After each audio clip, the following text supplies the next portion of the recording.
I need to start off here with a confession before this testimony. And by testimony, I did assure Richard it would be just that and not a sermon, but it could end up being a sermonette. Okay, the confession is, I've actually been preparing this for the past 2 years with a lot of editing that was going on. And I thought it's best I spare you all the grim details. That's one pressure point. Number 2, I have been warned in no uncertain terms by my sister Lydia, aka Amu, which I call her, that if I say anything today that's going to make her cringe, I'll be disowned as brother with immediate effect. So my work here is cut out. I was born into a very conservative Indian family where my mother's favorite word for whatever I wanted to do was no. Christianity was synonymous with high morals. So when I became a Christian in the early teens, well, her answer was, her question, should I say, was, no, what were you before? And so you can appreciate that was how I understood Christianity as well. Anyway, she decided, and my dad, that later in my teens, I should go to deepest, darkest India to do my tertiary studies. Very interestingly, the only white people I ever saw there was in a black and white television set. So, can you imagine how I felt when I came here in 1980? When I saw then the white people, I thought to myself, gosh, they really do exist. And yeah, it was a shock. Just to give you an idea, I wouldn't say I was very conservative, but it was just the backward way of thinking. Here in Perth, I decided the options were endless. I was like a kid set loose in Toys R Us. And late in the early 20s, like a young, healthy adult male, well, guess what? I pursued the famous 3 Gs with great fervor. Girls, gold, and glory. And not always in that order, because very quickly, and by quickly, it took me about 12, 15 years to realize, the first G, well, guess what? That was a disaster. So I thought, maybe I'll have more success with the other 2, which I did. Do you know what the sad irony was through all of that? I still loved God, and I still wanted to follow Him. I think I was more like that father in the Gospels who said, Lord, I believe, just help my unbelief. Lord, I want to follow you, but I'm struggling to follow you. Do you know, I appreciate, in hindsight, my mom's strict upbringing, because she always told us where that red line was.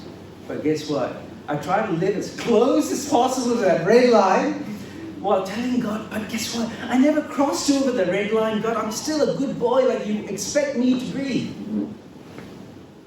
But God knew that my heart was divided. He didn't just look at my actions. He knew my desires. They weren't 100% with Him. If anyone got me to write the sequel to Christ's parable in Luke, I think it will be the parable of the half-hearted prodigal son. Because I never wanted to be totally prodigal, just in case I fell into this moral abyss of absolutely no return. And I thought, God, where am I now? But you know what the good thing about growing old? You got no more energy to pursue those 3 Gs. Now it's only 1 G, it's gardening. Sorry, I digress. It's just that one G, and this one G I'm talking about, you don't have to chase it. It's given to you. It's grace. God's amazing grace. And that I found in 2nd of January 2020. One Sunday, I was sitting all by myself at my veterinary practice and just writing up the clinical notes. God met me. Now, I've got to give you a bit of background. I was not a churchgoer at this stage. Guess what? I had crossed over that red line. My mom said, "Thou shalt never cross." I was living right in a prodigal lifestyle. I don't know about you guys, but have you ever noticed when certain Christians have left God and they are completely against? When you talk to them, they'll always tell you, well, it's, Christ is okay, Christianity is fine, but I can't stand Christians. They put me off. Well, guess what? Mine was just the opposite. I thought Christians were okay, a bit deluded, but I like them as people. And I'm going to say something that might be a bit irreverent and out of place, but hey, this is my testimony. I hated Christ. I hated Christianity. I say this with a lot of sorrow and regret. Guess what? I read the Bible during those days with ferocity for one reason, so I can refute every Christian's argument. So, where was I on that spectrum? You've heard of agnostic, atheist, antichrist. Well, I was somewhere between antichrist and atheist. It was that bad. It was against this background I said, God called me. And I want to share just that one verse, Isaiah 65. I'm going to stand like this because I haven't got my glasses. 65 verse 1. I reveal myself to those who did not ask for me. I did not ask for God. I didn't want him. I didn't need him. He didn't need me, but he wanted me.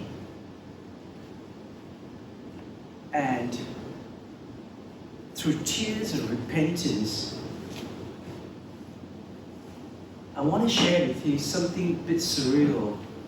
Something happened that Sunday, the 2nd of January 2020. Now, I might come across as a reformed charismatic or something halfway between the two. So bear with me. I don't want to over-spiritualize this. I don't want to say, yes, it was a dream, it was a vision, because that would be false. But as I was praying, an image started to come into my mind. And I was that lost sheep, bruised, battered, and I was caught in this thorn bush. And outside there were wolves ready to get me. If I stayed there in that thorn bush, I'd die. If I came out, I'd be killed. So there's absolutely no hope. In that desperate situation, someone came along, a stranger. You know what he did? Before what he did, let me tell you what he said. Found you at last. I didn't know who he was because I had drifted away so far away and it was for so long. He did something amazing. Well, before that amazing thing, he wanted to get me out. He could have chopped the thorn bush with a machete, but he would have chopped my head off. So guess what he did? He put his hands through that thorn bush. His skin ripped, bleeding, just to get me out. He was kicking the wolves that wanted me. That image is getting stronger and stronger. And by the way, if somebody had shared this with me years ago, I would have laughed at them. But that was unmistakable as I was praying. And you know the strangest thing? He didn't care. He didn't care about his own pain. All he was concerned was to get me out. And I thought, who'd ever do that for me? I recognized he was the shepherd. But guess what, folks? He was not just the shepherd. This was the good shepherd. And it hit me up the ears. This is the story, the Calvary story. I spat at it. I ridiculed it. And this was Jesus who took me home that day. Well, guess what? After such an amazing experience, you think, as the nursery rhymes go, so they lived happily ever after, right? I was wrong. I was in the process of selling my veterinary practice, and I was embroiled in a lawsuit, a vicious lawsuit, where I faced the possibility of losing everything that I had built, right from the days of England, when I sold my veterinary practices over there. 25 years of work. I fought, betrayed by friends and colleagues, but at the end, praise God, we won. But just like any other battle in life, or a real battle, have you noticed, you can walk away victorious, but you walk away with a limp. Why? Because half your leg has been blown off. So just like that, although I won the lawsuit, still have sleepless nights, waking up wondering what's next. So, every victory has got scars that do follow. Towards the end of 2020, I thought, God, surely it can't get any worse. Yes, it can. I was struck by what I call a self-inflicted, life-threatening illness. If I said the word sciatica, it belittles the true extent of pain. I could not sit down properly for months, and towards the end, I just could not sit. I could not lie down. I hardly slept for months because of pain. Let me explain how the pain was. It was like electric shocks going down your glutes and your back legs. It was constant. On a bad day, it was 9.5 out of 10. On a good day, it was 9.2. There was just no relief. Nothing worked. Tablets, medication, acupuncture, physios, chiropractors. Even the chiropractors who were reputedly better than physios, even they didn't help. And I trusted them. Finally, at St. John's of God, I went to the specialist and he said, surgery's out of the question because I'm going to do a minor procedure. If this doesn't work, nothing will, but I'm confident it will. So he knocked me out under general anesthetic, woke up, he looked at me and said, now don't be euphoric because you will feel 100%, at least for the next 6 hours, because the effect of the anesthetic will be lingering on. Well, guess what? He told me to sit down, and I thought I sat on a hot, burning metal plate. I'll never forget the look of dejection on his face, the consultant. The pain was so bad that even the after effects of general anesthetic was unable to suppress it. But he quickly changed the topic, I still remember, and he said, no, it's okay, we'll just see how it goes in the next couple of days. Oh, great. So I went home that night thinking, yeah, whatever. I'll tell you what, I was scared. I remember Alex, my brother-in-law, praying for me, and I said to him, I'd rather have cancer, because at least with cancer you know there's an end. But there's just no end. It's unrelenting. And I thought, surely this has got to be as bad as it gets, Lord? No, wrong again. 2 nights later, the pain got so bad. I was actually sweating. It was pain-related fever. I quickly had a shower, prayed a prayer that I pray I'll never pray again. That's it, Lord. I've had enough. This has got to end. I remember in my veteran days, I kept the green drain, which helped send dogs to Rainbow Bridge. There are too many children here, so I don't want to explain exactly what it is. You got a rough idea. Well, guess what? I forgot it. I left it behind when I sold my practice. And I thought, God, I can't do anything right here, can I? You know what? That was the end of plan A. And I thought, well, I might as well do plan B. I opened the book of Job and I read the 42 chapters. Made very interesting reading when you are in agony. Now, I read this book, just a gross summary, a quick summary. He was a good man, he was rich, he lost everything, and then God blessed him. That's a very trite approach. When I read it whilst in agony, it took on a different meaning. And what I'm about to share is not some deep theological analysis. By the way, I have run it past Richard, and so if I get it wrong, blame him, okay? I love you, Richard.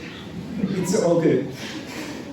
The first thing I noticed, and this is a verse that changed my life, and I know I'm probably the only human being in the world who probably allude to this verse as being a life-changing verse, such an insignificant verse. It said, they did not recognize him because his suffering was so bad. I don't know why. Suddenly, it was as if I went down a rabbit hole. I forgot about the pain, and I thought, what has suffering got to do with the failure to recognize someone? And then it was obvious. His skin was dropping off. He lost his family, he lost his possessions, he lost everything. This man was not suffering, he was being tortured. It's against this backdrop, his wife said, curse God and die. When I was a youngster, when I read that, I remembered in self-righteous indignation, how could anyone blaspheme against God? But not that night. That night, I pitied her. We may not have uttered the same words, but have we not experienced the same feelings as her? You can label those feelings whatever way you want. Oh, I was just confused about God. I was frustrated. I was angry. But you cannot deny those emotions of anger against God. Because we've all been through that. The stoic ones would say, oh, I was just not sure. But if you're a bit more vocal, well, you'd say what you feel about God to God. But in our day, at church, we think it's blasphemy. But when I read Job, I think he would have lost his church membership because she was that mad at God.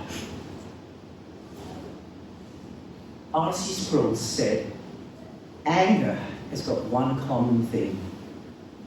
Its roots is found in pain. Pain causes anger.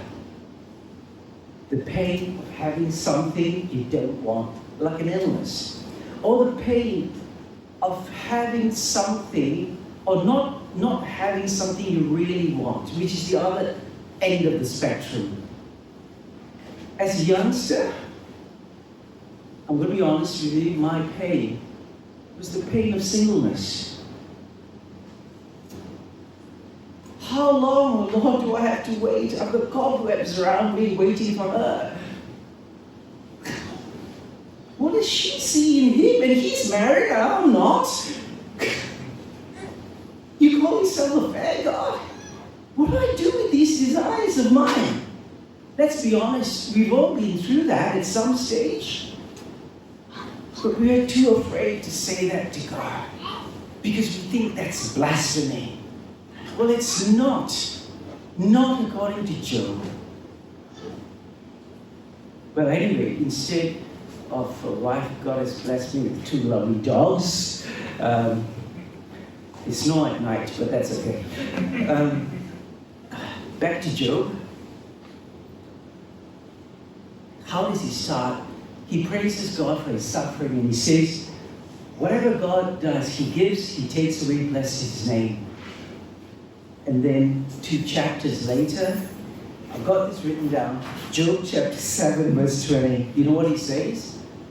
God, why did you bring me into this world? So that you can watch me suffer? That isn't exactly the tone of trust. And this is the thing I ran it past Richard. You're free to disagree if you wish.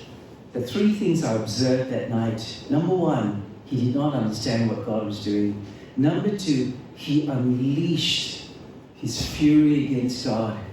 And in Job chapter 15, one of his friends does summarize all the nastiness that's spewing out of his mouth. And then back again, Job chapter 19, he says, even if God slays me, I'll still trust him. Look at him, he's back again. He's trusting God. And then he unleashes his fury once again. And finally, God speaks, he repents. Sorry, this is just a huge summary, 42 chapters. If you watch, his faith is up and down, up and down. And that doesn't surprise me because that's our faith as well. It waxes and wanes, doesn't it? That's hardly surprising. But what is surprising is the ending of that book. God commends Job and he frowns at his friends. Job, the man who told God what he thought about God, and his friends may not have been theologically perfect, but at least they defended God. But God actually didn't think much of his friends, but hailed Job as the righteous one. And I said, God, I don't understand this story. And then it hit me. Neither do you understand the depth of my grace and forgiveness. That despite everything what Job had said, Job was not defined by his anger. We are not defined by our moments of insanity we may have spewed against God. We are defined by the life of that good shepherd who laid down his life for us. That's who God the Father sees in us. I had an image of a loving father picking up this 4-year-old child, kicking and screaming, saying, I hate you. But the father says, I don't care what you say about me. I don't care what you say to me. I will love you till the end, and I'll hold you forever, because you are my child. I learned that night. You know something? God healed me that night. The pain subsided. I got my strength back. The muscles actually had atrophied over the months. I was able to sit again. So, why didn't he heal me? He did not heal me because as a lot of people say, I have great faith and trust in God. No. When the illness first started, yes, like most Christians, we all pray to God, asking Him for healing. I trusted Him at the start, but towards the end, I was not praying for healing. I was praying for departure. Sometimes God answers prayers we don't pray about. So why did He heal me? I think the bigger question is, why did He save me? And that is in Deuteronomy chapter 7, verse 7, when God said to Israel, I chose you, not because you are great or anything, but because I loved you. God's love is irrational. It does not make sense. It's beyond reasoning. Yeah, I'd love to say I trusted God through that trial, but that would be false. I did not trust Him. He was faithful when I wasn't. So today, I give Him the glory. I cannot say anything but a humble thanks for what He has done for me. So you think after that, Philip, you should be trusting God more, right? Unfortunately, wrong again. You see, just because God did that doesn't make our daily Christian life any easier. Remember, yesterday's miracle does not make today's obedience any easier. We still struggle. I'll prove it to you. When Jesus said, follow me, deny yourself, take up your cross and follow me, I asked myself, what does denying myself mean? How do I react when somebody cuts in front of me when I'm driving? How do I react when somebody snaps at me? How do I react when somebody tries to correct me when I'm wrong? Am I naturally defensive? Or do I think, maybe they could be right about me? How do I respond? Do you know what? The natural emotions that we feel, we want to get even. That shows we struggle to deny ourselves. We struggle to be a servant. We struggle to trust God. We struggle to obey. And for me, the biggest problem is impatience. Ask Lydia. She will tell you about how impatient I've been all my life. In fact, if she started, she'll never end. So I know that's true. But God has not given up on me. I might be an impossible work in progress. And that is what I was praying at the end of this message. God, I know that to be true. But whatever it is, I know you won't. Please, don't give up on me. That's it. The end of my sermonette.